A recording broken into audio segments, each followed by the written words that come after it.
Bienvenida Catalina García.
Recordaron sus labios la diferencia del gusto del café.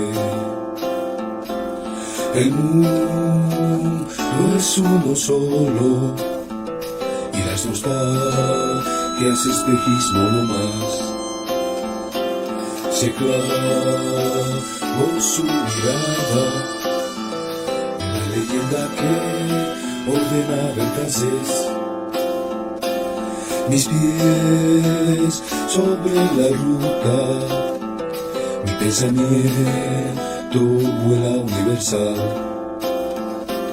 El viento lo entonaba y se acordaba de un saludo cordial.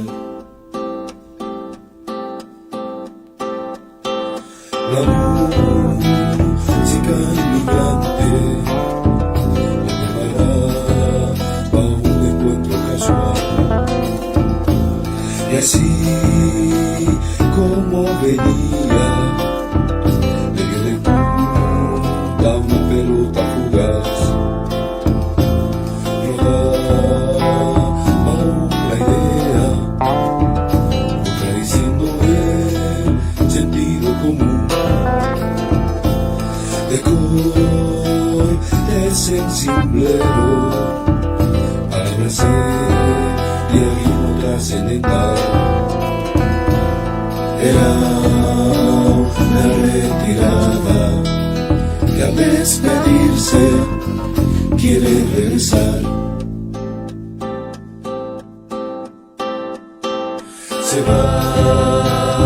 va la murga, aunque ya nunca pueda decir adiós. Y a la barriada a dedicar a nuestra humilde canción. Mis pies sobre la ruta, los sentimientos señalan el sur. El mundo es uno solo y las nostalgias nos ayudan a andar. Era una retirada que al despedirse quiere regresar. Se va la murga, aunque ya nunca pueda decir adiós. Se va la murga, aunque ya nunca pueda decir adiós. Se va la murga, aunque ya nunca pueda decir adiós. Se va la murga, aunque ya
Bienvenidos Patrimonio Lovers, ya nos estamos acercando al final de esta maratón.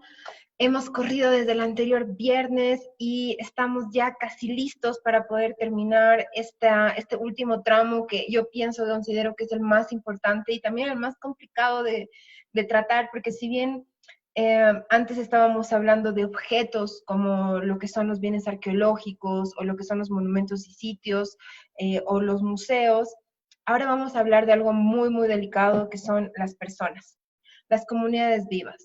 Las comunidades vivas están sufriendo muchísimo este tema de la cuarentena y en general sufren bastante porque hay una desprotección, sufren miseria, sufren enfermedad, sufren negligencia.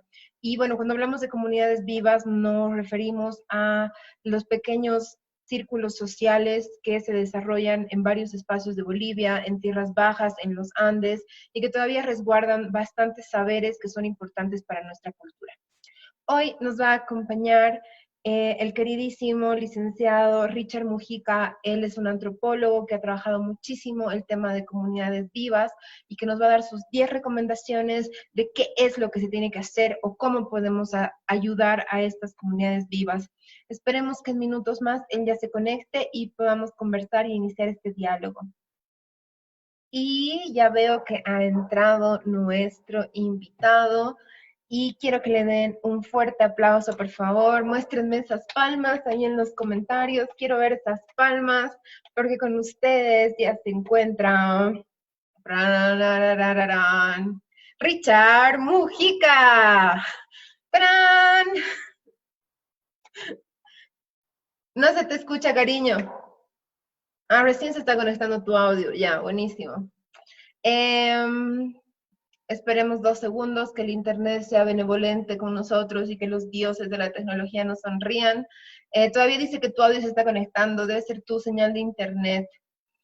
Bueno, como les había comentado, este último tramo que ya nos viene es como que un poquito más complicado porque hoy vamos a hablar con Richard sobre culturas vivas y mañana vamos a hablar con la arquitecta Ana Patricia Huanca, que es especialista en el área de paisaje cultural. Cuando hablamos de paisaje cultural nos referimos a lo que son áreas protegidas, bosques y obviamente todo lo que habita ahí, animales, personas, círculos sociales y bueno, este también está siendo depredado porque hay el tema de que la cuarentena no es para todos, el crimen no hace cuarentena, entonces hay todavía muchísimas personas que están talando especies protegidas, están haciendo la caza ilegal de animales silvestres, están aprovechando que la emergencia sanitaria está captando todos los recursos para las urbes, las grandes ciudades, y se están desprotegiendo las fronteras y se están permitiendo estos daños. Entonces, sin más preámbulo, aquí está mi invitado. Hola Richard, ¿cómo estás? Hola Tati, buenas tardes. Un saludo a todas las personas que nos están viendo. Gracias por invitarme. A ti, muchísimas gracias por haberte sacado este tiempo y muchísimas gracias de verdad por todo el trabajo de etnografía que has hecho, porque el Richard se lo ha tomado muy en serio, como tiene que ser, se ha tomado en serio esta ardua tarea que yo le he dado y no se ha contentado solo con las noticias del periódico, sino que se ha empezado a comunicar con un montón de comunidades para podernos dar un pantallazo real de la situación. Antes que nada, querido Richard, para mi público que no te conoce, contanos cuál es tu formación, quién eres, qué haces y por qué eres tan chévere. Bueno, mi nombre es Richard Mujica Angulo. Yo soy antropólogo por la Universidad Mayor de San Andrés. Bueno, también en el CIDE SUMSA, de la UMSA, he hecho un posgrado, una maestría, estoy en eso ahora, de estudios críticos del desarrollo. Aparte de eso, soy músico, me gusta hacer música autóctona, de hecho, por eso estudio antropología. Comparto con varios amigos del colectivo Pachacamani, actividades culturales, tú lo conoces. Con ellos hacemos un podcast sobre el tema cultural, somos colegas podcasters. Y bueno, muchas cosas Dale, más. haz marketing, dile cuál es el nombre de tu podcast, que te busquen. Pachacamani es el nombre de mi colectivo y el podcast es Pachacamani también, ¿no? Actualmente estoy trabajando en el Museo de Etnografía y Folclore como investigador. Antes de eso he estado mucho tiempo trabajando en el Ministerio de Culturas en la Dirección de Patrimonio Y este año, bueno, he sido invitado por ICOMOS, soy integrante de ICOMOS, y también como facilitadores voluntarios de la UNESCO sobre el patrimonio inmaterial. O sea que O estamos metidos, sea, es nuestra vida, el patrimonio, la cultura especialmente. totalmente. Yo he escrito ayer una crónica para un concurso y obviamente no he podido evitarlo y se me ha salido ahí mi frase súper drama queen, así como mi mamá me dio la vida, pero el patrimonio cultural me dio ganas de vivirla. Entonces, básicamente vivimos por y para el patrimonio. Yo lo conocí a Richard en mi breve pasado por el Ministerio de Cultura y obviamente entre intensitos todos se juntan, ¿no? Las energías dice que se juntan todos los que se parecen. Entonces todos los intensos de esa oficina nos hemos juntado y hemos hecho un super team de trabajo y ahorita venimos trabajando cosas. No nos Sí. vamos a dilatar más en este tema porque yo la verdad tengo muchísima curiosidad de cuáles son estos planteamientos, así que gente, si van desarrollando preguntas a medida de lo que vamos conversando, les ruego por favor las escriban y Richard se va a dar el tiempo de contestar a absolutamente todos ustedes. Richard, primera recomendación, digamos, X de al lado, me acaban de contratar a mí para que me haga cargo de la unidad de interculturalidad o alguna cosa así, ¿qué es lo primero que tengo que hacer para ayudar a culturas vivas? Sabes, he decidido empezar con una cosa. Mi primera recomendación, bueno, estamos hablando de culturas vivas, como tú lo habías posteado en el tweet, en las redes y todo, pero sabemos que esta conversación está contextualizada en el patrimonio cultural y varias de las orientaciones van por ese lado, ¿no? Para hacer una conexión con las personas que han hablado antes que yo. En ese sentido, mi primer comentario, mi primera sugerencia es que hay que dejar de dar por sentado lo que es el patrimonio. A veces pensamos que el patrimonio es algo que ya está dado, así que tiene su concepto, tiene su nombre, tiene su apellido, pero no, el patrimonio es lo que acabo de decir, una palabra, es un concepto que se ha construido en el tiempo, en ciertos momentos, en ciertos lugares, han habido ciertos actores con ciertos intereses y agendas por detrás. O sea, eso un poco de lo que hablaba ayer también Juan, ¿no? Eso es algo muy importante de reconocer. ¿Pero por qué? ¿Por qué vamos a cuestionar un poco el concepto del patrimonio si es que hay maestrías, doctorados del patrimonio, hay leyes aquí por allá del patrimonio, y ya vemos muchos interesados en el tema patrimonial? ¿Por qué? Porque básicamente el patrimonio es algo muy nuevo, es una construcción de la modernidad, ¿no? Si queremos rastrear la Segunda Guerra Mundial, etcétera, desde ahí viene el concepto de patrimonio, es algo recién conocido. ¿Por Claro, qué pues te lo como se digo? han rocanroleado con las cartas después de la Segunda Guerra Mundial, obvio. Claro, o sea, desde ahí aparece el patrimonio. Yo que estudié antropología, a mí no me han dado contenido sobre patrimonio. Yo no sabía qué era el patrimonio hasta que he hecho mi trabajo de campo para hacer mi tesis en Tiwanaku. Entonces, patrimonio, un tipo de política cultural. Ahí he descubierto que era patrimonio y cuando he trabajado en el ministerio se ha abierto el abanico. Pero al mismo tiempo de abrirse el abanico se ha complejizado, porque ir a las comunidades, hablar con la gente y decirles, esto es patrimonio, es algo mucho más difícil. Por eso es a veces muy fácil decir de las comunidades que no entienden, que no cuidan su patrimonio, etcétera, es que es algo nuevo. El propio CRESPIAL, el Centro Regional para la Salvaguarda del Patrimonio Cultural y Material de América Latina, solo hablando de la América Latina, ha tenido un proceso muy complejo por encontrar las palabras que sean similares a patrimonio en Aymara, en Quechua, en guaraní, imagínate el resto del mundo. Entonces, ese elemento es bien importante de conocer.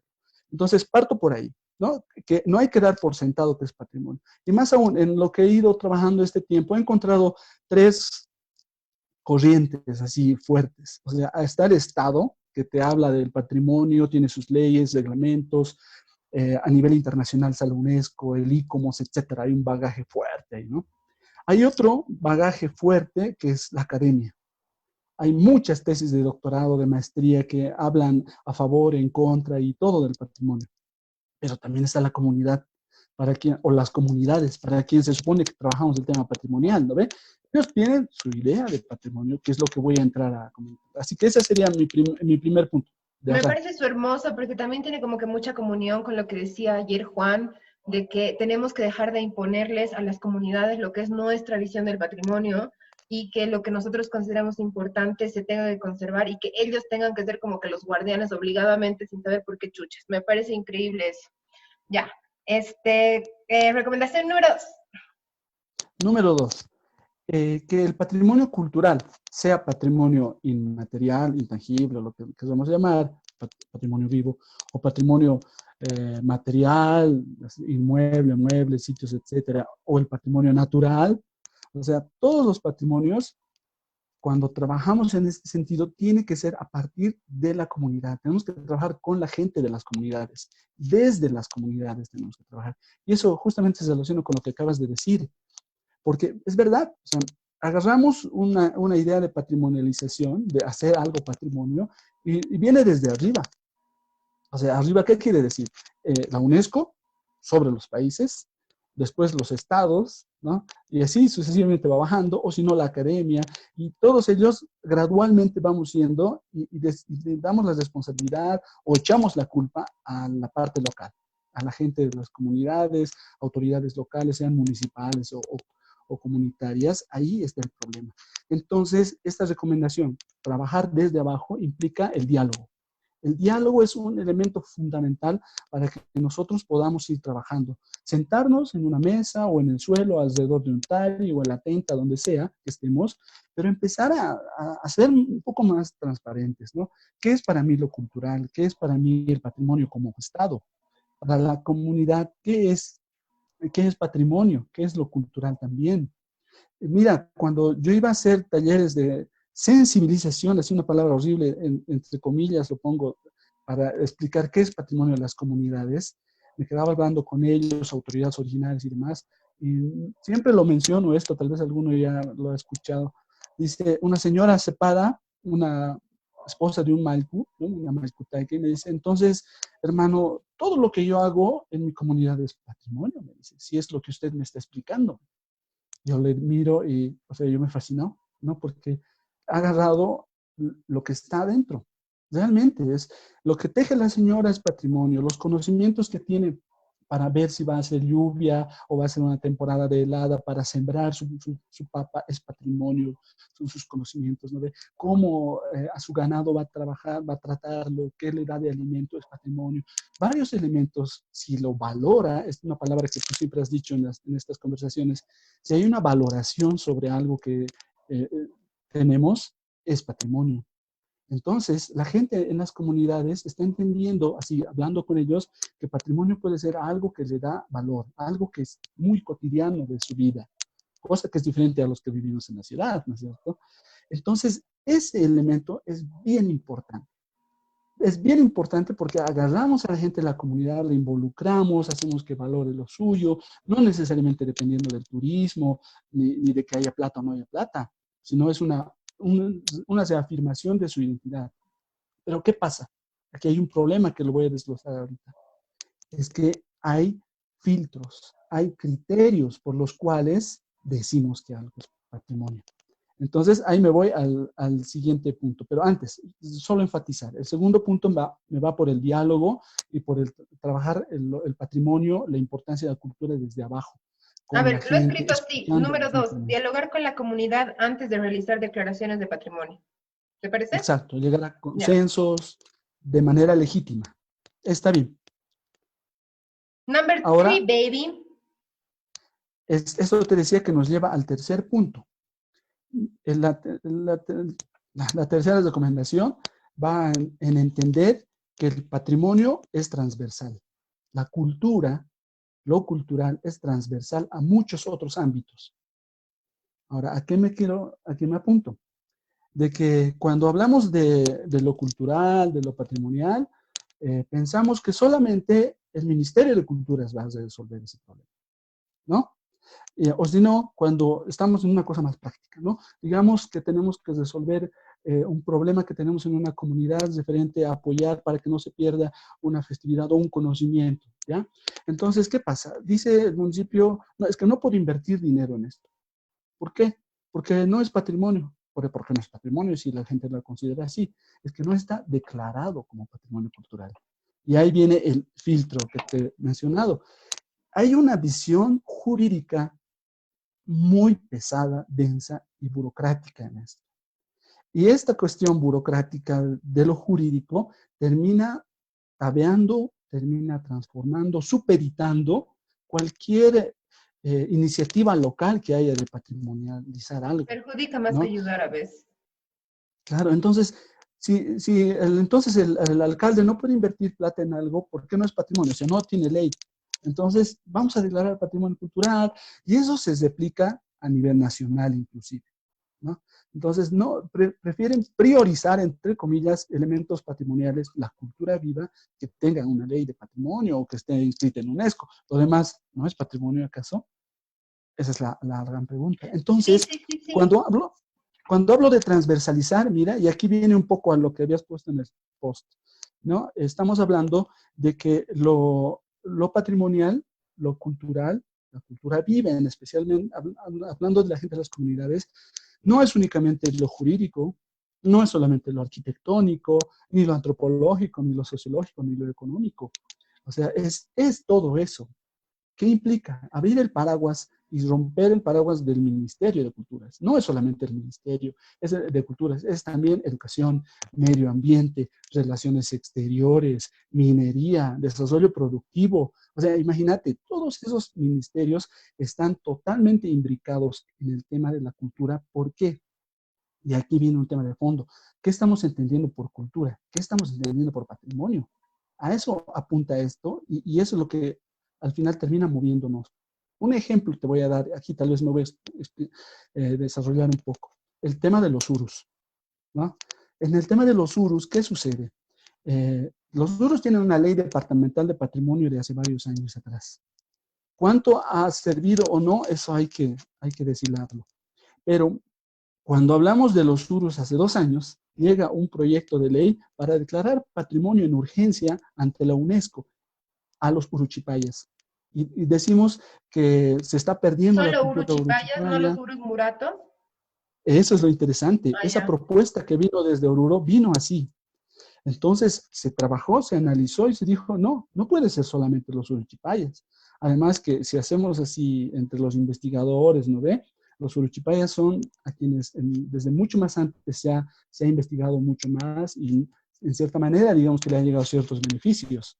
Pero la idea era cambiar eso, incorporar a los urumuratos, a los iruitos también dentro de esa propuesta para que les sirva a ellos. Entonces, analizando la ley departamental, se ha dicho, mejor haremos una ley de patrimonio nacional que involucre a toda la nación Uru. ¿Sabes qué? Cuando hemos hecho eso y hemos empezado a trabajar con la gente de las comunidades, los hermanos Urus de las comunidades han traído su emergencia, que no era tanto la musiquita, la arquitectura tan bonita que tienen o su tejido, era la urgencia medioambiental. El lago Popó se estaba secando, ya no tenían agua, o sea, ya no tenían su forma de vida a donde ellos se debían, se ha roto por todo el cambio climático y todas las cosas que hay. Entonces, la propuesta que los urus planteaban ahí era sumamente basada en el medio ambiente y la conservación del medio ambiente y cómo de eso se desprende lo cultural. Y ese ha sido el tema interesante que se ha recibido, se ha hecho un proyecto de ley, pero cuando luego va a diputados, a senadores y todo eso, se ha armado la grande, porque en ese proyecto de ley se estaba involucrando al Ministerio de Medio Ambiente, a todos los que te mencionaba hace rato. Pero cada ministerio decía, no, eso no nos compete, eso es de culturas, eso es de culturas. Ah, máximo, también educación, sí que entra educación. Autonomía tiene que entrar, y hay autonomía. Pero ¿cómo vamos a declarar a los urus si están en 3 regiones diferentes, pertenecen a diferentes municipios y departamentos? Se han complicado muchísimo. Tanto así que poco a poco se ha ido destacando esa propuesta y se ha terminado en una ley con unos pocos artículos que este año se ha promulgado. Si bien habla de los urus en un nivel general, pero es demasiado amplio. Y ahí viene la pregunta, ¿de qué manera podemos hacer, o sea, hasta qué punto una ley de patrimonio o considerar patrimonio algo es realmente útil para la gente de las comunidades? Esto es algo sumamente delicado. Por eso es transversal el patrimonio, es transversal el tema cultural. Ya, entonces, ¿cómo lo ponemos? ¿Lo redactamos que considerar la transversalidad del patrimonio? ¿Sí? En todos los niveles del Estado, ese es un trabajo multidisciplinario, bueno, se diría transdisciplinario, porque estamos apoyándonos, según la recomendación 2 que hice, en el conocimiento de las comunidades, especialmente, ¿no? Ellas nos guían, ellos saben qué les preocupa, ¿no? En función a eso tenemos que ir trabajando mutuamente.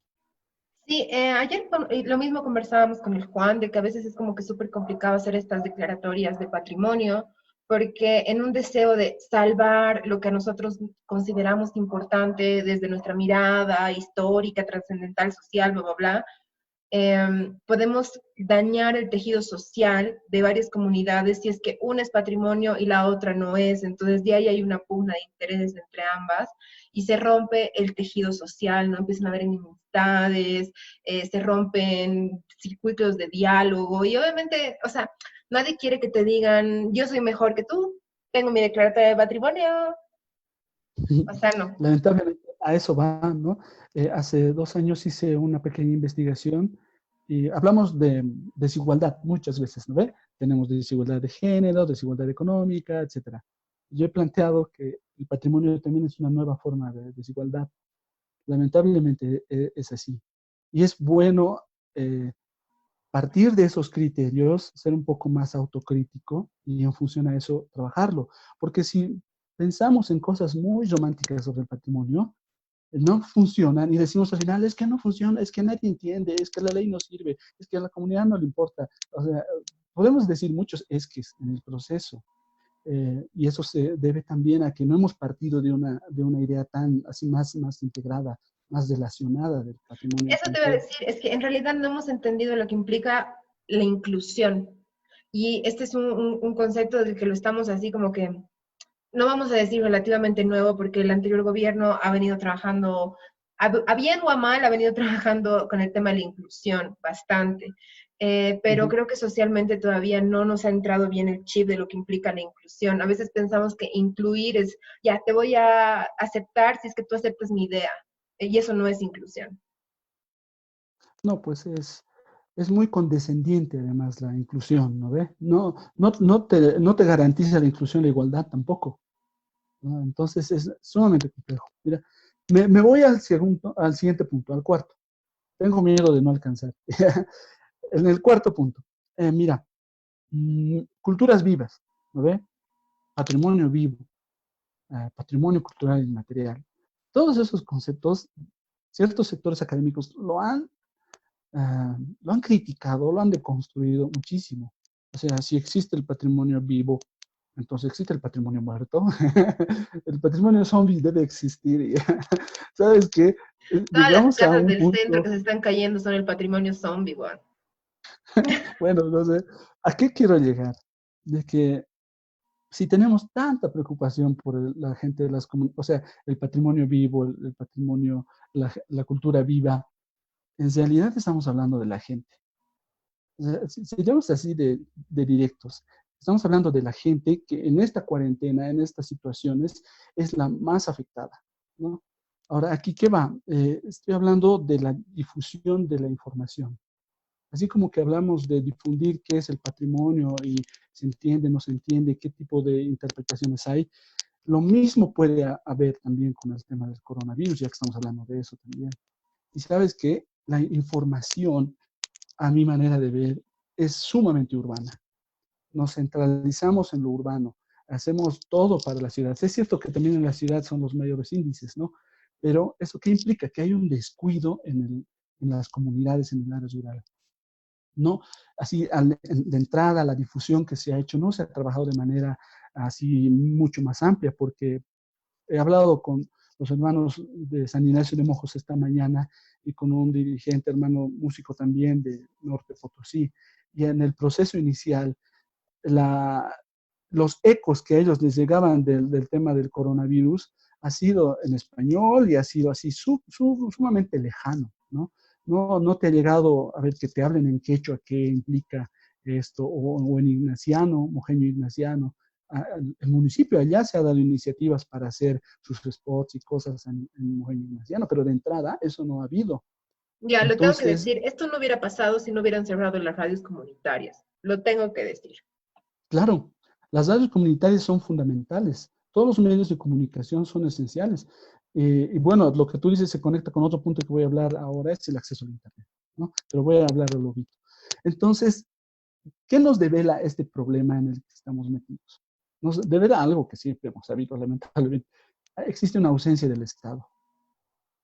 No solamente en el ámbito cultural ni patrimonial, sino en todo. Si pensamos en comunidades, hay una ausencia del Estado en salud, hay una ausencia del Estado en el ejercicio del poder mismo. Este proceso autonómico que ahora se está delegando a los municipios y demás, es algo que poco a poco se va a ir trabajando con recursos económicos. Pero cuando no hay tantos recursos económicos es una contradicción este tema también. Y ahorita, cuando hablamos de patrimonio vivo, de este ámbito del patrimonio, en realidad estamos hablando de la gente y que tenemos que cuidar a la gente para que la gente no se enferme y todo aquello.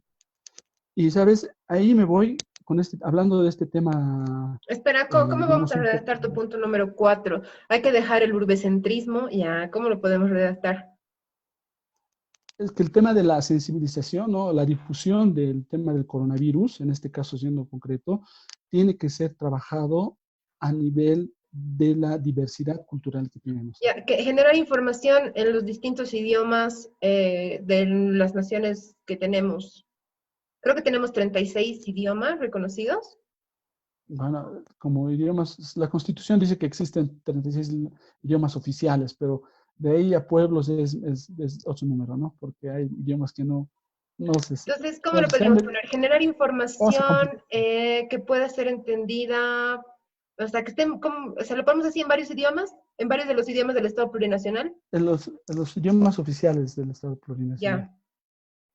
Ya, pero esto que te digo, bueno, ahorita dirán, pero ¿para qué ahora si es que ya ha avanzado y demás? Yo pienso que el tema de la información es crucial, tiene que ser constante. Tiene que ser constante. Incluso el tema de los números, de en qué va un departamento y no, esto tiene que ser constante. ¿Sabes por qué? Cuando hablo con San Ignacio y cuando hablo con los hermanos del Norte Potosí, ellos me dicen que en cierta manera, especialmente hablando del Norte Potosí, ellos siempre han vivido aislados de la política pública, de salud, de educación. Me dicen, nosotros si queremos llegar al hospital o a la posta de salud más próxima, tenemos que caminar más de mediodía para llegar. Entonces, preferimos curarnos con nuestras hierbas, preferimos curarnos con la medicina tradicional que tienen.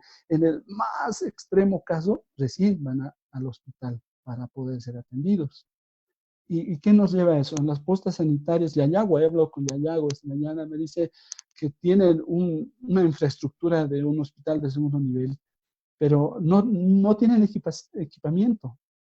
¿Tienen Entonces, profesionales? tampoco. Imagínate un médico hay.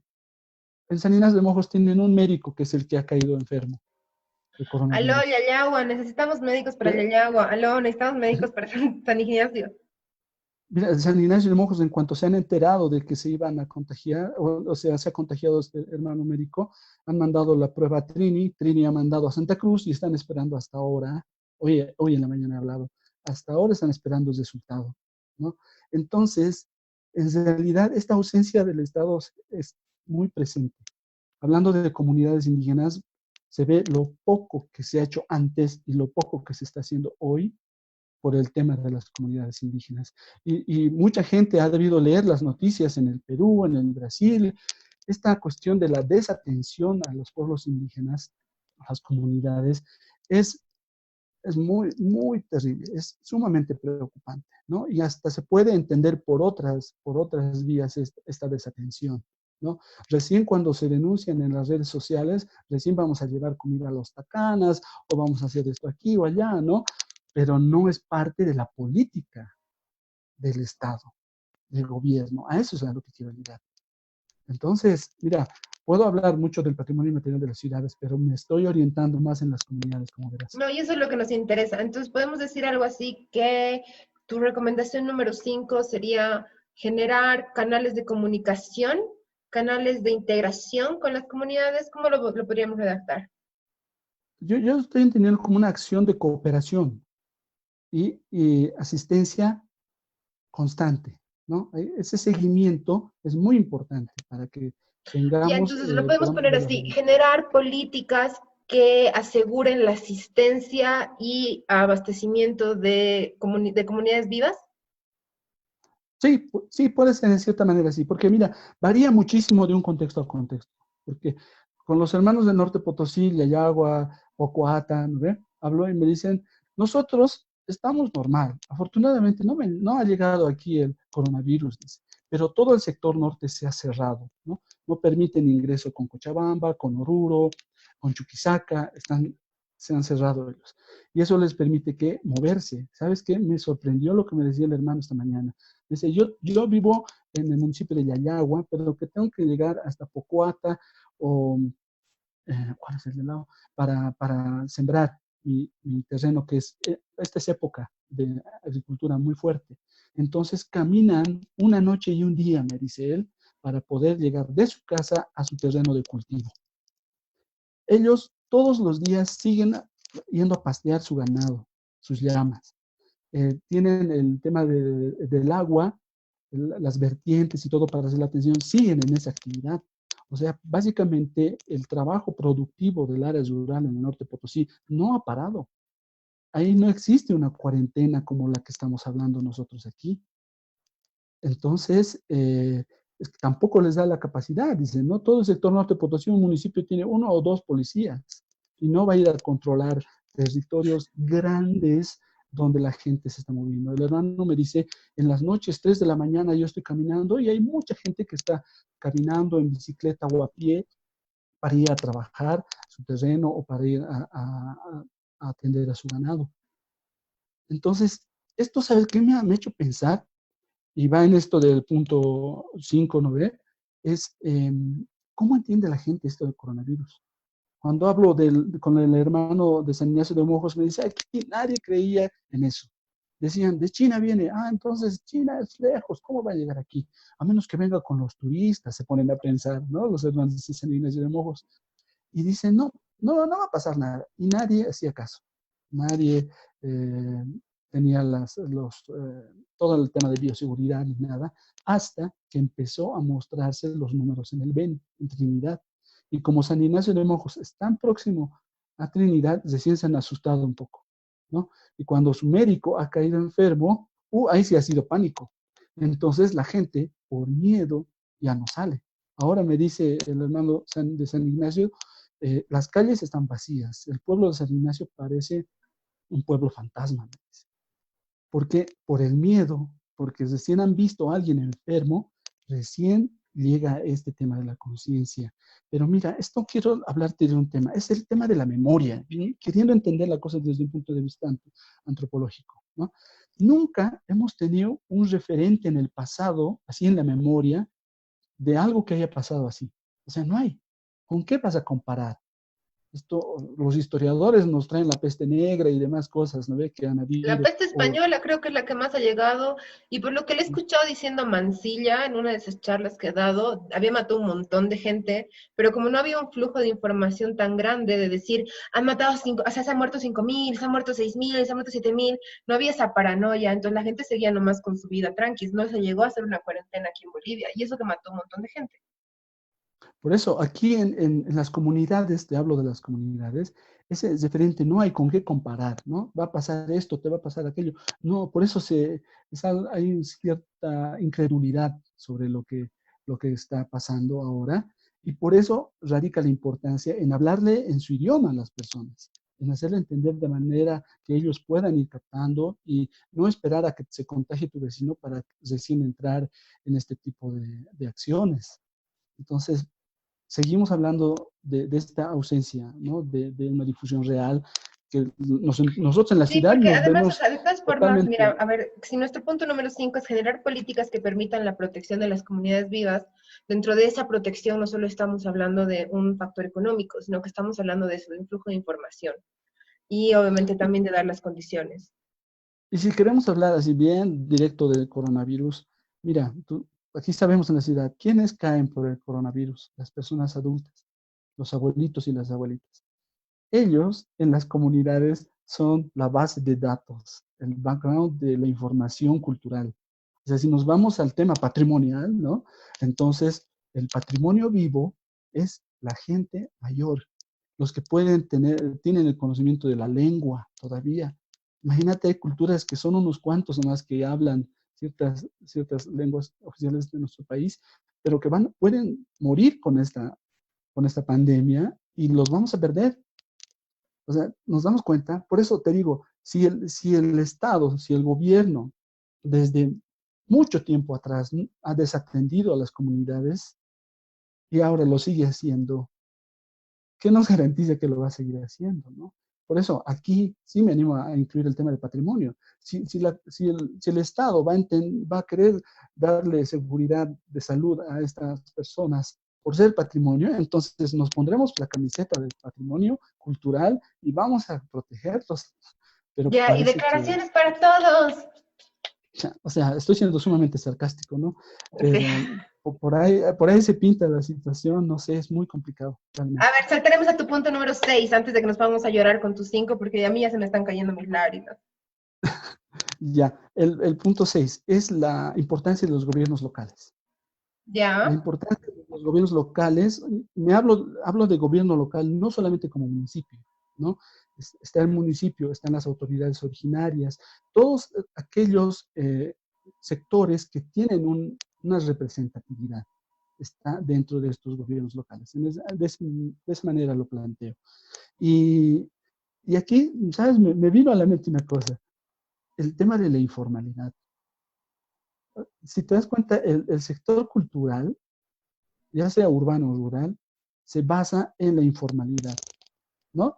Los que son artesanos son informales, ¿no? O sea, la economía productiva es informal, ¿no? ¿Te das cuenta? Así me ha asustado un poco el tema de la informalidad, o sea, que la forma de vida de las comunidades, lo que consideramos patrimonio, es informal para nuestro estado o para los estados.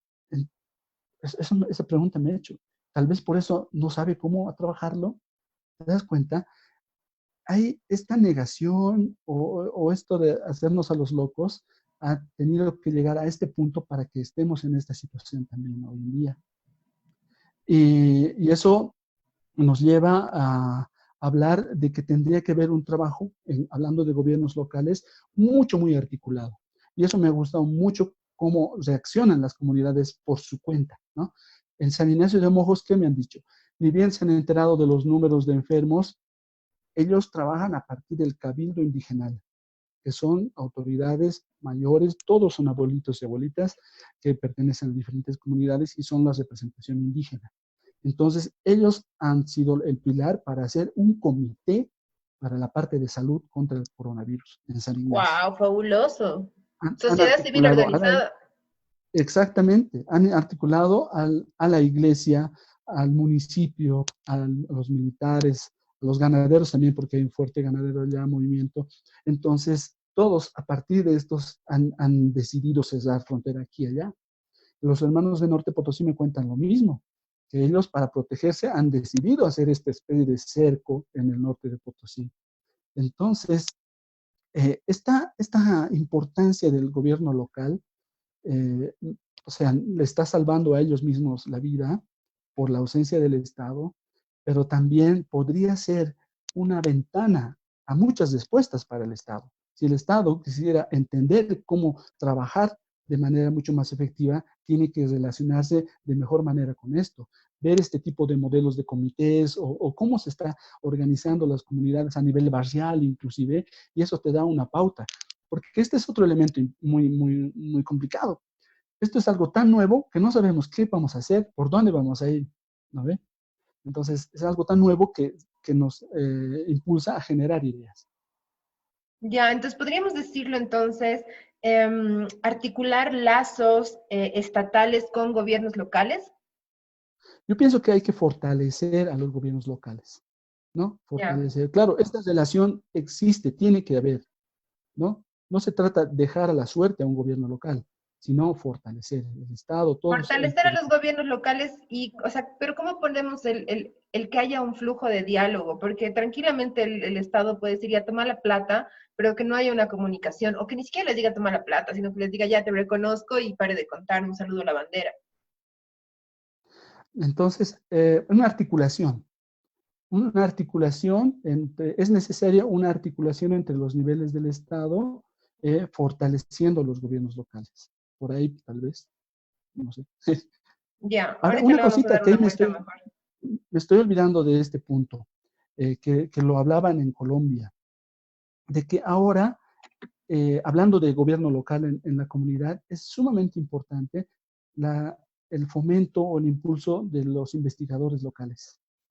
Aquí, o sea, ni municipio, ni gobernaciones, ni Estado Nacional va a mandar investigadores para que salvar el conocimiento de alguien que puede verse afectado, de un grupo. Entonces, este proceso de salvaguardia, de registro, de investigación, de documentación, tiene que hacerse hoy en día, ahora, en este tiempo, ¿no? Yo sé que no sé con qué, de dónde plata o con qué energía, si la prioridad es la salud, lo sé, pero aún así tenemos que hacer un esfuerzo para considerar este punto, porque te dije, muere la gente, muere nuestro patrimonio. Sí, totalmente. A mí me muero de la pena con el tema del idioma, me muero de la pena con el tema de cierto tipo de saberes y de medicina, por ejemplo, de que muchas de las señoras o de los señores que conocen de este tipo de conocimientos médicos solo hablan es su idioma nativo. Entonces, con ellos se muere el idioma y se muere el saber. Entonces, es como que se mueren tantas cosas. Saltaremos al punto número 7. Ya. Aquí, bueno, hasta ahora he hablado un poquito más de la parte rural y me voy un poco a lo urbano, porque sé que van a decir patrimonio inmaterial, pero ¿qué es del Gran Poder o el Carnaval de Oruro o estas festividades masivas, ¿no es cierto? ¿Sabes qué? Yo pienso que en estos casos todas las medidas de bioseguridad aplican para las festividades o fiestas folclóricas urbanas. O sea que si tiene que restringirse, se tiene que restringir. ¿No? No es como un colega me dice, hermano, plantearemos algunos protocolos para la bioseguridad en fiestas patronales, me dice, ¿no? Yo digo, no, pues por favor, no Puta, sé, sí, desde que tomas desde el mismo vaso la chela, o sea, no, no va a dar, no va a dar. exacto, lo de Las la manos del, chicha, del que mesero, toma, que están en una mesa, están en otra, están aquí, sirven la comida, pucha, te abrazas con tu cuate, la sufres, no, no va a dar, ahí no hay metro de distancia. Después de no, la para cuarta nada. chela y la quinta morenada, no hay metro de distancia. Ahora, pero quiero resaltar algo de esto, porque escuché en otras charlas, otros colegas dicen, ¿no? No hay plata para patrimonio, pero ponen plata para festividades patronales, dicen, ¿no? Para fiestas patronales hay plata, pero no hay para patrimonio. Así mencionan. Y eso me hace pensar, ¿no? Y digo, charlando bien, reflexionando un poco mejor ese comentario, pienso que el Estado pone plata, sea municipio, etcétera, a lo que es industria cultural, favorece las industrias culturales. ¿Te das cuenta? O sea, ¿qué estoy hablando? Las festividades masivas o ciertas expresiones culturales que tienen mucha relación con lo de afuera. A ver, si nos vamos a una comunidad, si ponen plata para una fiesta patronal, es tal vez para los banners, para la cerveza o tal vez para la banda, pero de fiestas bien urbanas, donde los residentes de las ciudades o del exterior van a la comunidad o al municipio. A esas fiestas ponen plata, pero no a las fiestas que sí son de las comunidades, fiestas que pueden estar perdiéndose. Entonces, nuevamente volvemos a qué es patrimonio cultural, ¿no? Entonces, muchas de estas fiestas que están más orientadas a la diversión, tal vez a lo lúdico, o las fiestas New Age, ¿no ve? Que mencionabas tú algún rato, esas sí van a tener dinero, pero aquellas que mantienen una cierta continuidad de la cultura, esas no tienen plata tampoco. Tal vez tienen menos que una restauración arquitectónica. Entonces, es sumamente delicado ese punto. Cuando hablamos ¿Cómo de lo podemos patrimonio, redactar? yo lo estaba poniendo como que las medidas de bioseguridad tienen que aplicarse para las fiestas patronales, ¿no? Es que lo que te estoy añadiendo es un poco reflexionando lo demás antes, Sí, pero es que diciendo oigas el que entendido. plantear medidas de bioseguridad para fiestas patronales, pienso que implica que podemos todavía celebrar fiestas Exacto, y patronales y no, eso creo que no va a no ser un pues, buen tiempo. Así como que nos tenemos No, que calmar un cachito, porque, o sea, a mí me exactamente. encanta lo bonito que se ve el Gran Poder, pero también me gusta que las señoras que bailan no mueran. Ujú. Entonces, pienso que si nos vamos a poner a plantear y generar protocolos de bioseguridad, es como dar un permiso de decir, ya, vas a poder hacer tu fiesta, pero 2 cajas de chela después, imagínate. O sea, además, ¿cómo vas a tomar chela con tu mascarilla? Contame. Eso quiero añadir un tema. Quiero añadir un tema. La otra vez bueno, tú sabes, hice un podcast sobre el hula hula del 3 de mayo, ¿no? Y hubo un comentario y en Ucuri habían bailado hula hula, ¿no? El 3 de mayo este año y me sorprendió, ¿no? Por eso también hablé con el hermano de Norte Potosí y me dice él, los sectores urbanos, o sea, o de mayor población, han acatado las leyes, ¿no? Los decretos, perdón, de prohibiciones.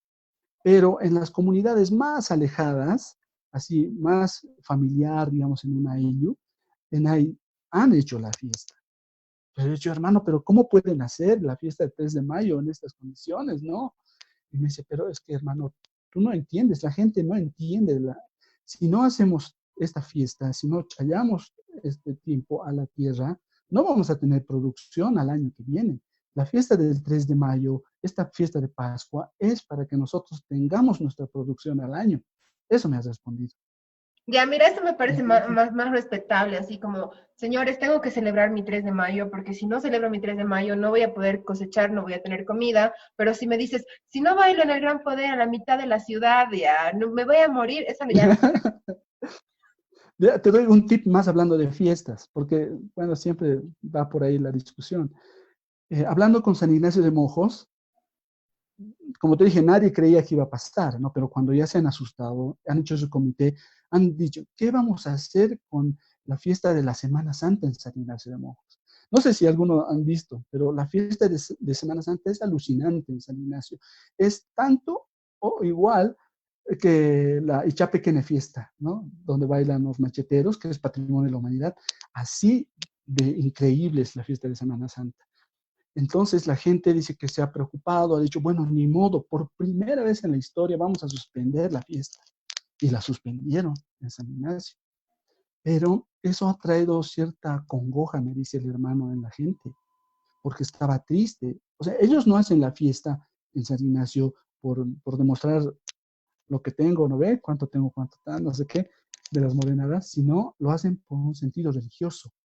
El carnaval para ellos es una preparación para la Pascua, o sea, hay un sentido espiritual muy grande en San Ignacio, y que le quites la celebración de la Semana Santa les ha afectado a ellos anímicamente. ¿Sabes qué han hecho? Han difundido por los 2 canales de televisión las filmaciones de la Semana Santa del año pasado, en Ya. las noches, con la misa, con el padre dando la misa, y la gente ha visto desde sus casas, me dice. Y eso un poco los ha calmado. Te Ya. imaginas Pero igual sigo sin una poderlo redactar. ¿Cómo lo redactamos este punto 7? al punto Es que 7. voy a hacer videitos, entonces quiero tener así como que la información bien bonita para que salga así. Recomendación. A ver, ¿lo pensamos? Me da Ya, miedo lo que nos... pensamos mientras Sí, saltamos al punto 8. Igual, a ver, gente, por favor, dennos ideas. Estamos hablando sobre el tema sí, de por las favor, sí. fiestas patronales, bioseguridad por ahí. ¿Cómo podemos redactar este punto 7 que básicamente dice, cálmate un cachito y no salgas a bailar? Sí, no, o si no, en la parte espiritual, en lo otro, que también haya cierto tipo de tolerancia, ¿no ves? Tú entiendes. Ahorita la fiesta de San Ignacio de Mojos, la de 31 de julio, ellos piensan que no lo van a hacer, ¿no? Pero esa es un poco más turística en cierta manera, ¿no? Entonces, hay que ir pensando en eso, este año, por lo menos, ¿no? Sí, Bueno, vamos a la al 8. 8. Sí, a ver, gente, déjenos recomendaciones. ¿Cómo podemos redactar el punto número 7? Vámonos al 8. El 8. Hay que reconocer que la cultura, lo cultural, nos ayuda en este proceso de pandemia y después. O sea, no es algo de diversión, no es algo lúdico, algo, un hobby, ¿no ve? Ya sé, lo Esto podemos que poner estamos hablando, la cultura como vacuna. Yo le había puesto como terapia, Ya, ok. pero no me gusta. Puede ser, no sé. Pero el detalle es que, mira, tú lo has demostrado con el Twitter Cultural Bo, ¿no? Que ha sido enfocado en la reproducción de las piezas de pinturas, arte y demás que hay urbano. Tú lo has mostrado cómo la gente se ha abierto. Y sabes, esto en el mundo se ha hecho. El arte y la cultura ha terminado siendo un refugio para la gente, ¿no? Desde su cuarentena y demás. Entonces, si es que el gobierno, el Estado, no le quiere dar siempre plata, entonces lo veremos incluso en este punto, ¿no? Que hay que reconocer que la cultura es una especie de terapia que nos va a ayudar en este proceso, a mantener este proceso, a autoconocer esta diversidad cultural que tenemos, ¿no? Hay que hacer otro Twitter Cultural Bot de expresiones culturales de las comunidades. Ya, Entonces, suena de cool. esa manera irnos a reconocer, vamos a ir reconociéndonos poco a poco entre todos y de esa manera vamos sobrellevando este tema de la cuarentena y mostrando realmente que el tema de la cultura es vital. Por ahí va. El Ya, otro. me gusta, me gusta. La cultura como terapia te lo vamos a poner. Yo siempre sí bien agresiva, ¿no? Vacuna, inyección. Ah, Que ya. no hay la vacuna todavía para el coronavirus. No, sí hay, y se llama cultura. Esa. 9, vámonos, ya estamos acercándonos al final. Hagamos lo siguiente, vamos recapitulando un poquito para la gente que se nos acaba de conectar, para A que ver, veamos cuáles son las 10 recomendaciones de Richard para ayudar a las culturas vivas. Sus recomendaciones van desde lo que es el trabajo con el Estado hasta ciertas recomendaciones que pueden hacerse dentro. Entonces, la primera, que esta es a nivel yo creo que general, que es dejar de dar por sentado lo que es patrimonio. Muchas veces creemos que básicamente todo puede ser patrimonio y a la vez como todo puede ser patrimonio, nada es patrimonio. Entonces no tenemos todavía como que muy claro qué es y qué no es patrimonio y además igual estamos ahí como que peleando con la palabra patrimonio. Quizás necesitamos poder generar otra palabra que tenga un poquito menos de aristas, porque es bien complicada la palabra patrimonio. La gente que me conoce sabe que yo amo el patrimonio como lo que está dentro, pero que estoy peleada con el concepto de patrimonio, pero no estamos listos para tener esa conversación todavía. El número 2, dialogar con la comunidad antes de declarar las cosas patrimonio. Lo mismo que hablábamos ayer con Juan. Las cosas normalmente se plantean en un nivel muy superior de donde están sucediendo la vida.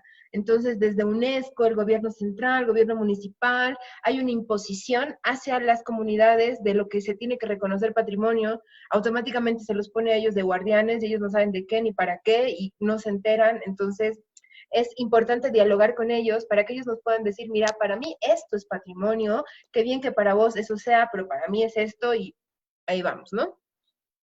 Número 3, hay que considerar la transversalidad del patrimonio, es decir, que patrimonio no es solo competencia del área de cultura, sino que entra lo que es medio ambiente, entra lo que es desarrollo productivo, entra lo que es minería, entra un montón de campos y hay que verlos de esa misma forma, o sea, como que lo cruza y es casi intrínseco cada uno de ellos. Entonces, no podemos esperar hacer una buena gestión del patrimonio si solo vamos a esperar que sea trabajo del Ministerio de Cultura. Eso es como que súper interesante. Yo me pongo a pensar, cuando sacaron la declaratoria de patrimonio del Cerro Rico de Potosí, te ha puesto mi cabeza que si les hubieran preguntado a los mineros, oye, vamos a declarar esto patrimonio y quizás no vas a poder explotarlo más, ¿quieres? Te hubieran dicho, me recago en tu declaratoria, yo tengo que dar de comer a mi familia, qué bonito que te parezca increíble el cerro, pero para mí es mi fuente de trabajo. Y si yo no exploto mineral, pues mi familia no come. Obviamente también estamos romantizando a los mineros porque también sabemos que muchos de ellos son muy adinerados, pero también existen muchos de ellos que son bastante pobres. Eh, el número 4 es generar información en los idiomas oficiales del Estado Plurinacional de Bolivia, porque la información sobre el coronavirus no ha llegado a muchas comunidades y muchas comunidades no necesariamente hablan castellano. Entonces, para que ellos se puedan informar, es necesario crear información que esté en su idioma y que les permita entender la realidad de lo que esté pasando. Importante, por favor, no sé quién me está mirando, que se encarga de esto, pero por favor reactiven de nuevo las radios comunitarias. Yo sé que durante el tema de la transición han habido como que muchos rocaroles internos y pequeños incendios que han tenido que apagar por aquí y por allá, pero es súper importantísimo la red de radios comunitarias. No sé quién está a cargo ahora del Ministerio de Comunicación, pero por favor, reactívenlas. ¿Ya? No sé qué ofrecerte, te invito a una cena para que las reactives. El número 5 es generar políticas que permitan la protección de las comunidades vivas. Hemos visto que hay un abandono del Estado. El Estado en realidad no se comunica, no llega a tener como conocimiento de lo que está pasando. Entonces, el Estado para poderse hacer cargo tiene que generar ciertas políticas, y cuando hablamos de políticas hablamos de leyes, y de leyes concretas, que tengan decretos, que además esos decretos vengan acompañados de fondos y un reglamento que diga quién se va a hacer cargo de ejecutar esas políticas, que obviamente seguramente van a poder ser los gobiernos municipales, y ya luego vamos a ver en eso, que vendría a ser justo nuestro punto número 6, que es el fortalecimiento de los gobiernos locales y su articulación con el Estado. Por lo que mencionaba Richard, lo que nos había contado, gran parte de las comunidades se han podido proteger a sí mismas organizándose desde sus autoridades y sus gobiernos locales.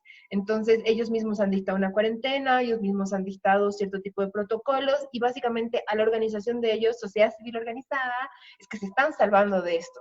No es que ha venido alguien a decirles, che, compañeros, soy del CEDES, les voy a explicar lo que tienen que hacer. No, han nacido de ellos mismos. Y si el gobierno pudiera fortalecer esos lazos que tiene con los gobiernos locales, podríamos hacer muchísimas cosas, porque obviamente el gobierno local tiene algo que no tiene el gobierno estatal, y es la confianza de su medio. Y eso es bien difícil de ganar. Y las 7 no sabemos cómo articularla.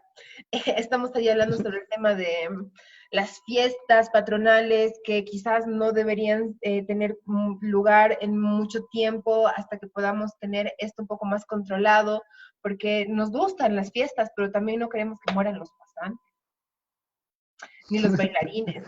Ni la gente en general. O sea, yo entiendo que es muy lindo el Gran Poder, mueve muchísimo dinero, muchísima gente se ha quedado sin ese ingreso, porque pónganse a pensar que hablamos de bordadores, hablamos de gente que vende tela, de gente que vende comida, de la gente que toca instrumentos, de la gente que ensaya, de la paseña, obviamente, pero la paseña nunca pierde.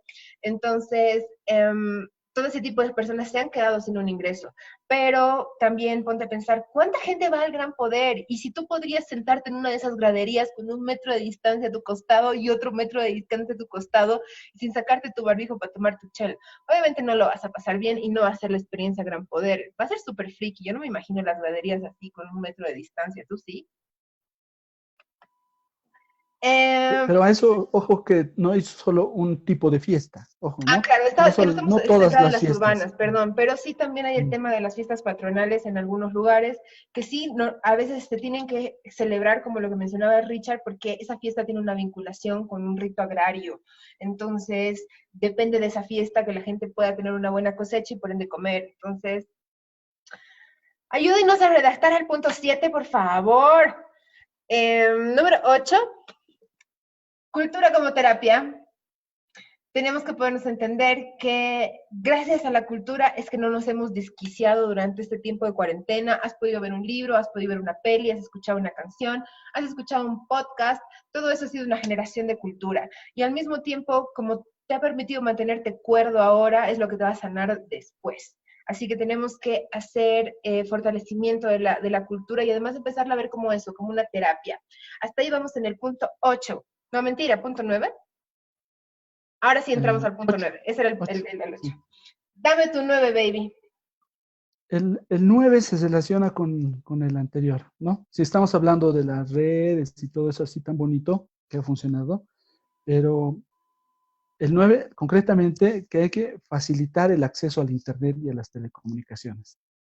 Por ahí voy. Porque este es un nuevo espacio de desigualdad. No todos tienen acceso al Internet, ¿no? O sea, nuevamente estamos en el ombligo urbano, hablando de que sí, todo, qué bonito nos tuiteamos todo el día, ¿no ves? No, o sea, gente en el área rural no tiene ese acceso, y eso se ha visto así de forma muy cruda con el tema de la educación, ¿no? Y cómo la enseñanza debería de ser por el Internet. Entonces, no solo el profesor y los estudiantes no saben manejar, entre comillas, las plataformas, sino nuestro Internet es una pena. No podemos dialogar en videoconferencias, hay webinars así alucinantes, pero se cortan a media charla porque no tenemos este acceso. Incluso en Por la eso ciudad estamos grabando sufrimos este así. live. Y miren, en las comunidades, ¿cómo es? Si ya no hay radios comunitarias, no hay canales, o sea, el Internet podría ser quizá una alternativa, pero no hay acceso en el área rural para el Internet. Imagínate que en tu Twitter Cultural Bo hubiera podido participar gente del área rural. Sería otra óptica, sería muy diferente las cosas. Entonces, a estas alturas de la vida, es medio raro que lo diga, pero el tema del Internet y acceso a las telecomunicaciones es también fundamental. Se vuelve algo fundamental, partiendo del punto educativo y cómo esto nos puede abrir a alternativas. Y ahí me voy al punto 10. ¿Ya? Punto 10. Podemos, a partir de estas instancias del Internet virtuales, generar medios de acceso para estas culturas informales, perdón, estos medios económicos informales que habíamos hablado. Tú lo has dicho hace rato. Para el Gran Poder o estas fiestas hay artesanos, hay una serie de sectores que se podrían beneficiar, especialmente la artesanía entendida como industria cultural que mantiene todavía la cuestión de la identidad en prendas, etcétera.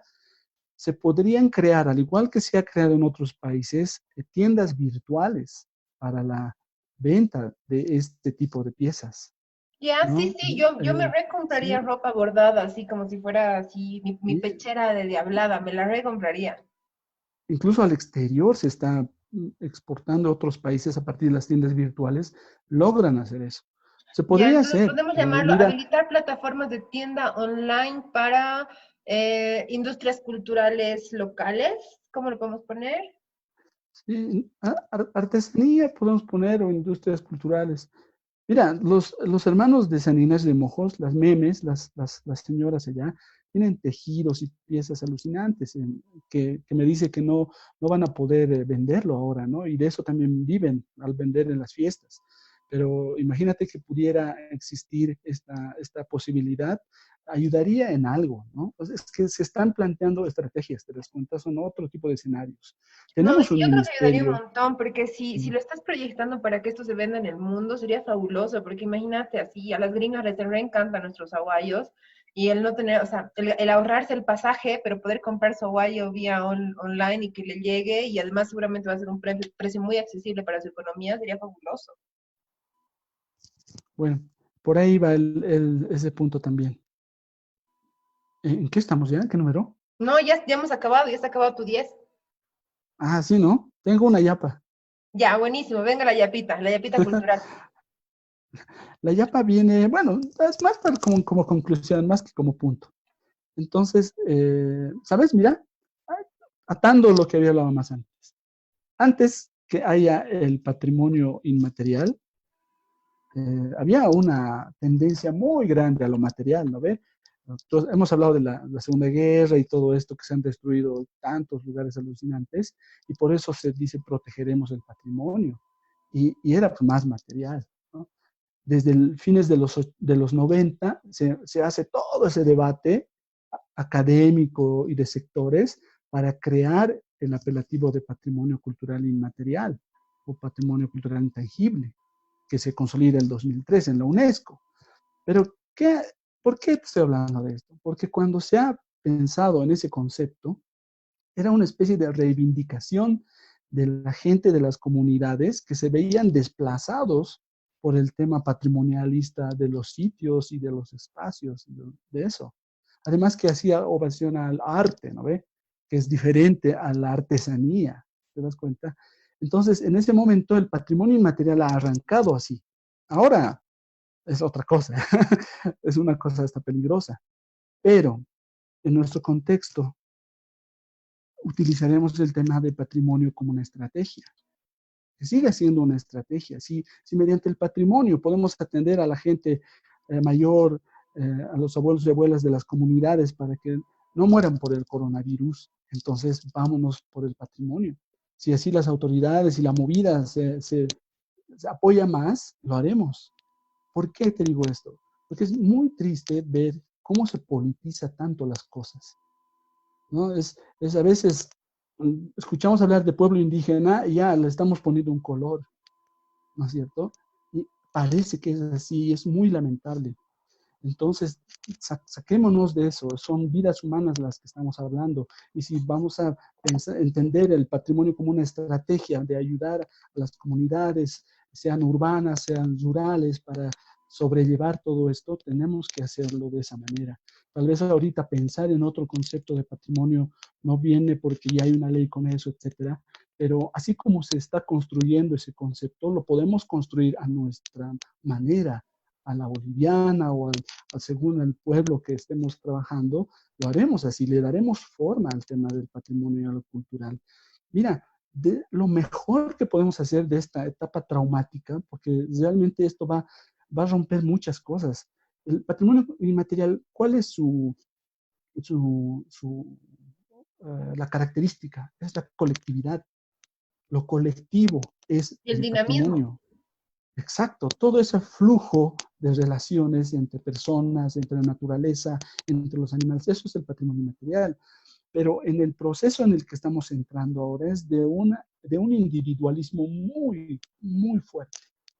Y eso es otro paradigma, es otra manera de ver el mundo con la cual tiene que ir respondiendo también la gente hoy en día en las comunidades, ¿no? Entonces hay que ir entendiendo de esa manera, creo, las cosas, porque no es nada fácil. Esto es algo sumamente nuevo para todos y hay que ver esas maneras de ir abordando este tema. Mucha, qué Eso. fuerte. Yo tengo dos preguntas para ti, antes de que todavía tenemos unos minutos más.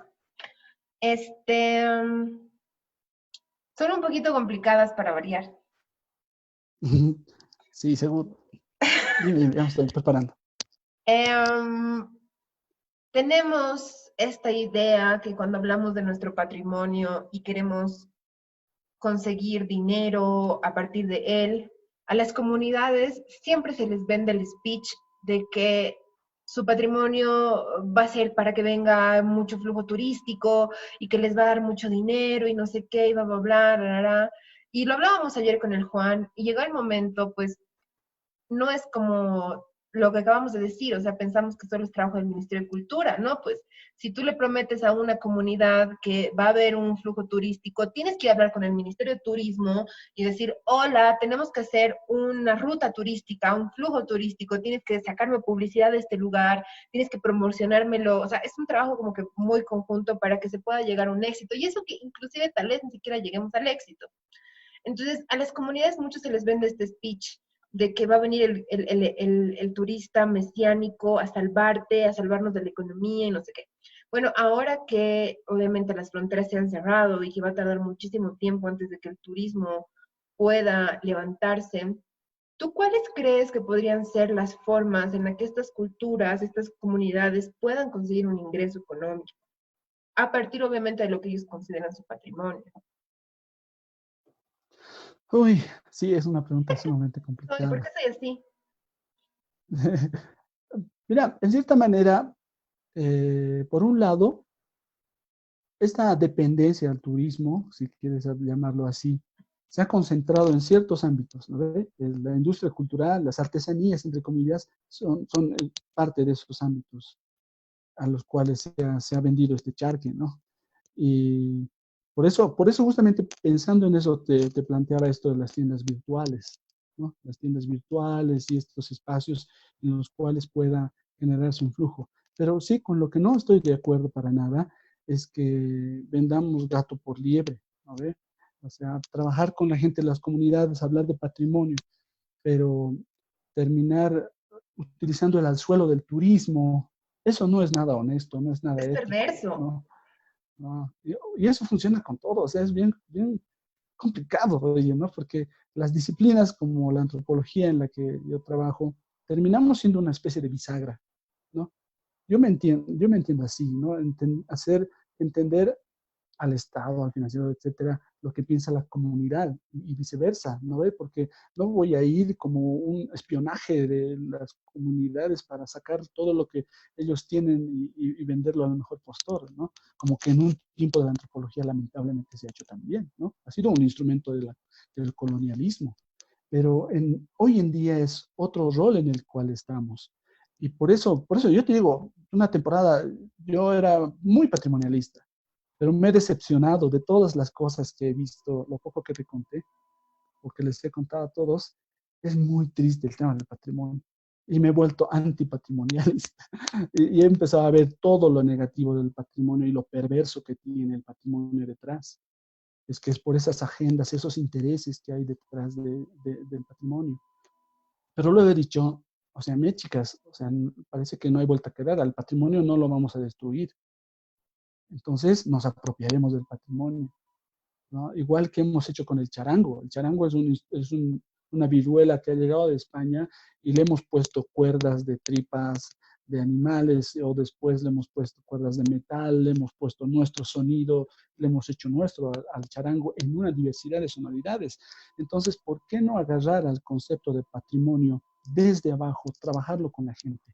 Yo pienso que no es nada difícil o no es necesario venderles el charter del turismo. Si les hacemos entender que es una manera en la cual a la comunidad ellos pueden mantener su cultura, jugando en las dinámicas entre lo moderno, lo global, que son los jóvenes con el internet y quieren ir a la ciudad a trabajar y todo eso, pero dándoles el referente de la identidad, yo pienso que de manera honesta se puede hacer. No sé si se pueda ganar plata, sinceramente.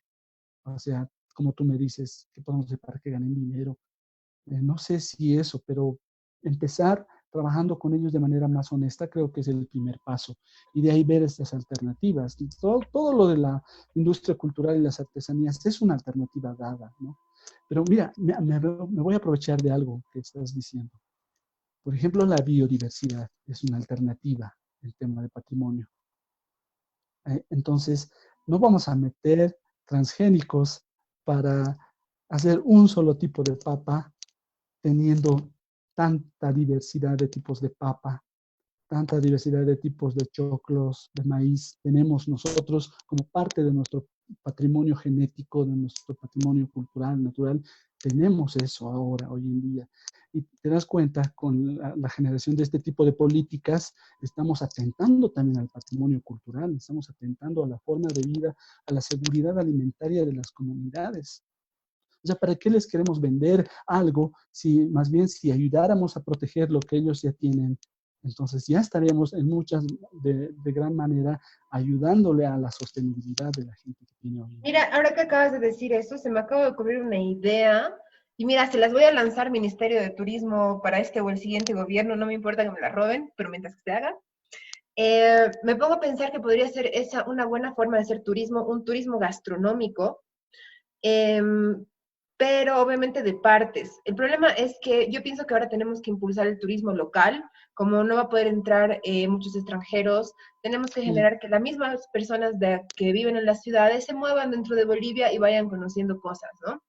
Entonces, pero obviamente eso va a necesitar un impulso y una mitigación de gastos, porque también, o sea, la gente está nerviosa por todo lo que está pasando y va a decir, ¿qué hago? ¿Me voy a conocer un lugar y comer o mejor me ahorro porque no sé lo que va a pasar?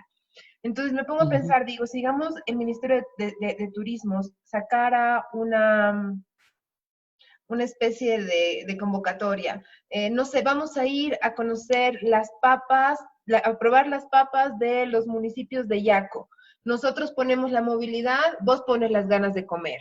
Entonces, no cuesta en la movilidad, te llevan a Yaco y tú vas y le compras a la señora y pruebas su papa Ujú. de una y pruebas la papa de la otra y le compras y comes cuanta papa quieras. Pongo el ejemplo de Yaco porque las papas de Yaco son fabulosas. ¿Han ido a comer alguna vez?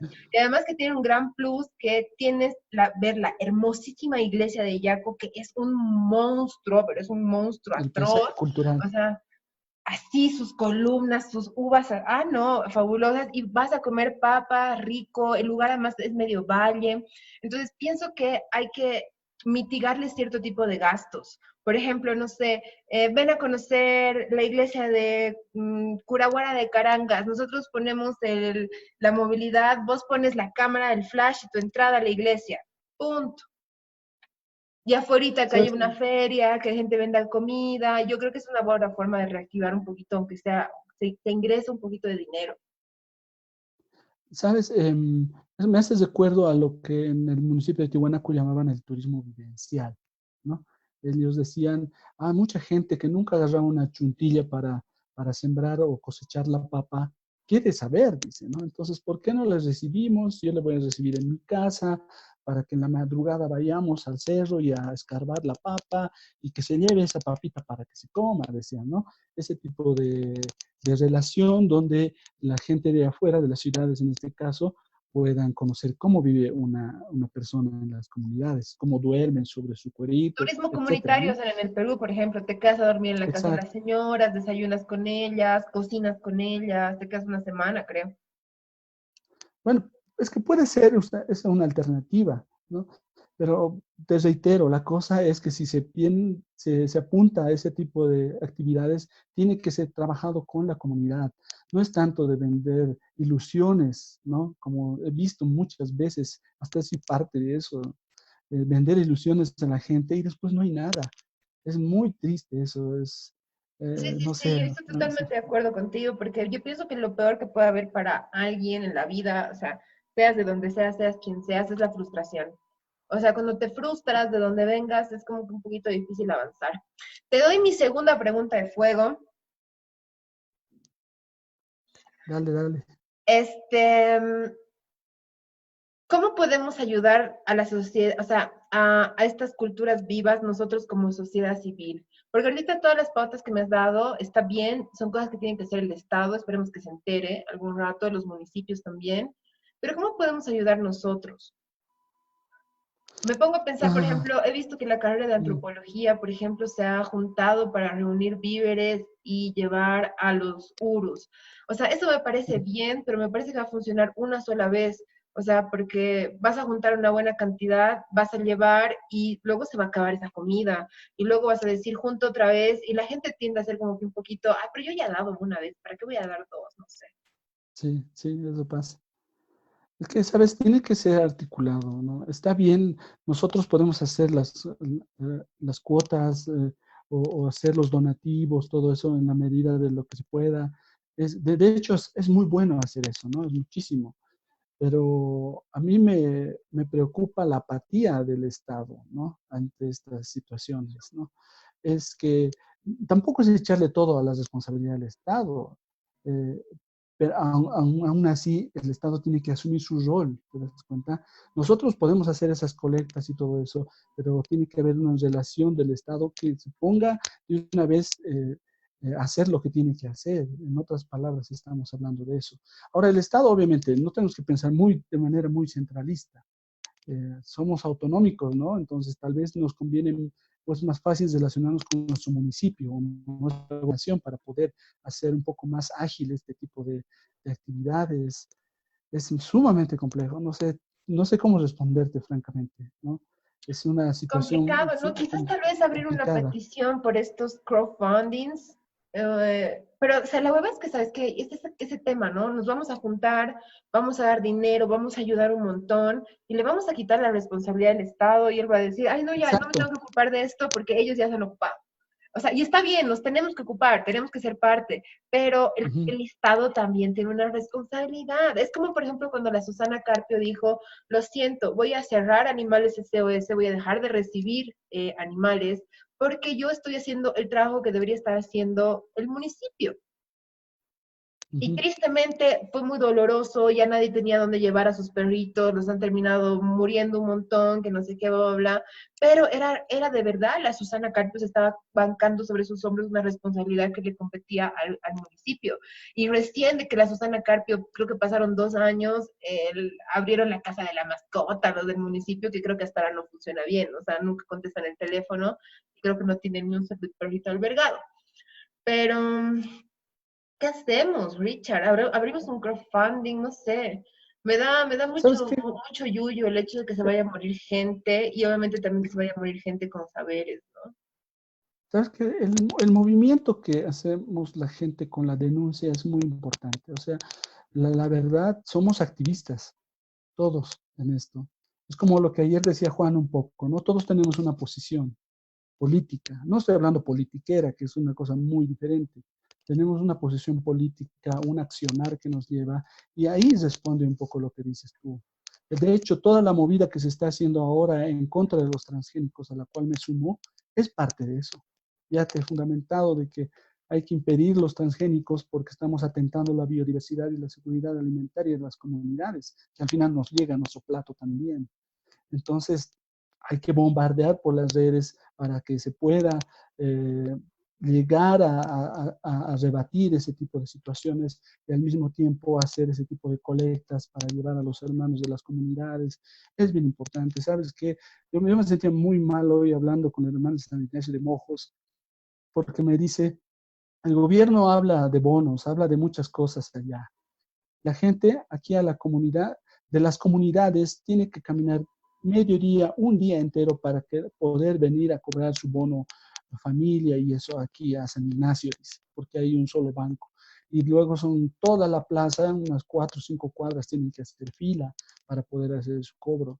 Pero, o sea, ¿qué está ahí? Está el Estado.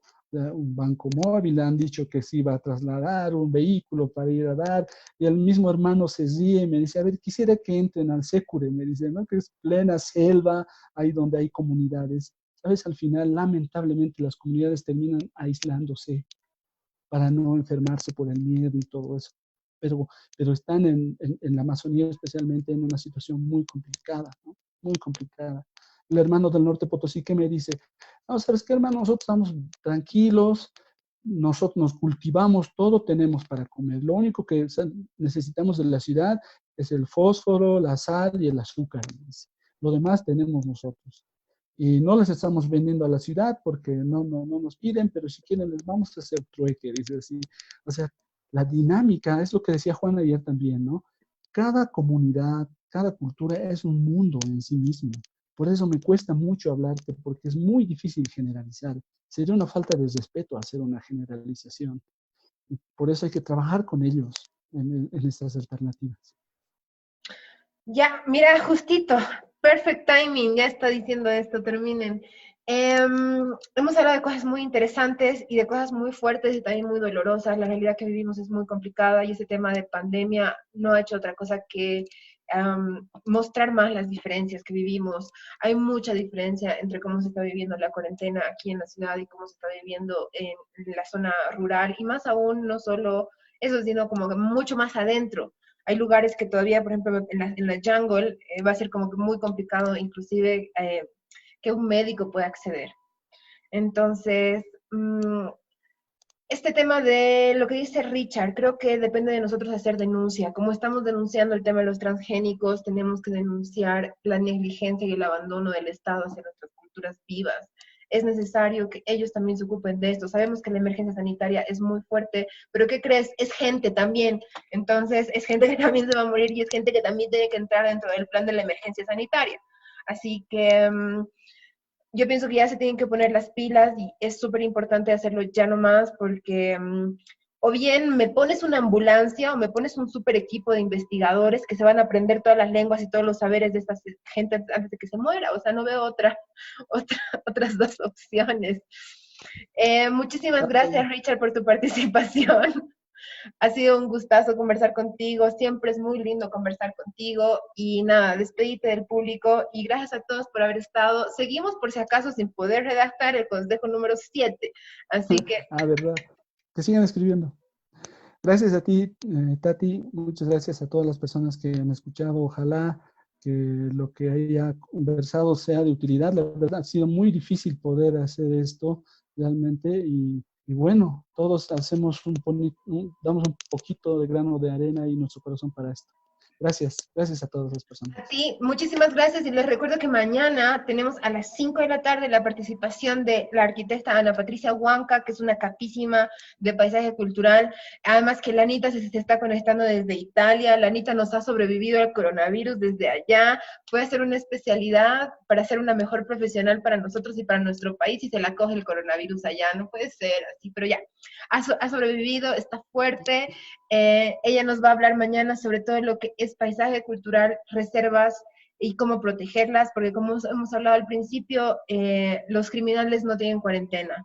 Entonces, aprovechando este tipo de situaciones, se están haciendo caza de animales de manera ilegal, se está haciendo tala de especies protegidas, y obviamente estas son cosas que nos importan y que nos atañen también, porque nosotros no somos nada de la naturaleza.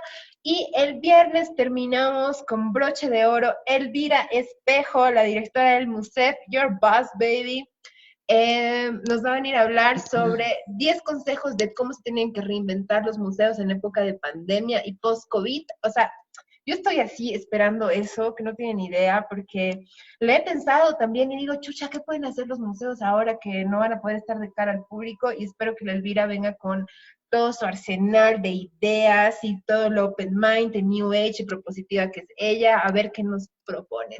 Muchísimas gracias a todos por estar conectados. Gracias, Richard. Ha sido un placer. Esta es una sesión más de Maratónica Patrimonial. 2 días más, háganos el aguante. Yo sé que ya sienten que sus ideas tienen más forma porque ya han corrido un poquito más. Así que, nada, nos vemos mañana. Beishu. Chao.